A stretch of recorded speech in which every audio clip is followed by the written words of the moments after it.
And honestly, what inspires me a lot is I'm Palestinian, and I visit a lot of the Orthodox holy sites in Palestine, and a lot of them were built by Saint Constantine and Helen, and a lot of them were also revitalized or rebuilt by Saint Justinian. And a lot of these characters from these eras, to me, are stories that I want to tell.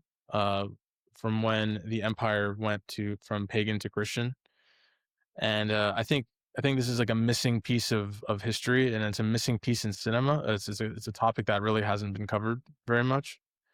Um, so to be but to be able to tell these epic stories on this scale, requires a lot of money, right? So it is something that it's going to have to take a lot to build towards, but eventually, I think people are going to see the value in telling these stories. And can you imagine when I remember I was young, but when Gladiator came out in 2000, and CGI had kind of reached its pinnacle, and when people saw Rome rebuilt on screen for the first time, and saw the emperor marching through Rome, it was a pretty monumental experience for people to see that on screen.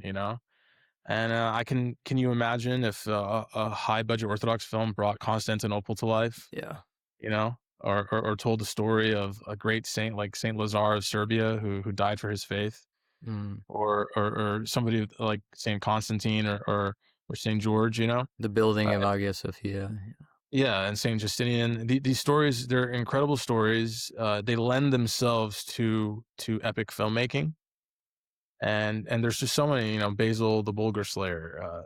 We could, you could tell the actual story of Vlad the Impaler, who was an Orthodox king who was defending his land from Muslim incursions, and You he hear that, probably went guys? up. Who's Orthodox, not Catholic. Yeah, right. There's a lot of stories to tell. A lot of things in history that can be recalled and brought to the modern day, and um, but it requires a lot of money, and that's the name of the game, and that's where we are in this process. And if the money comes, then we're going to see there are a lot of other filmmakers out there who want to make these projects.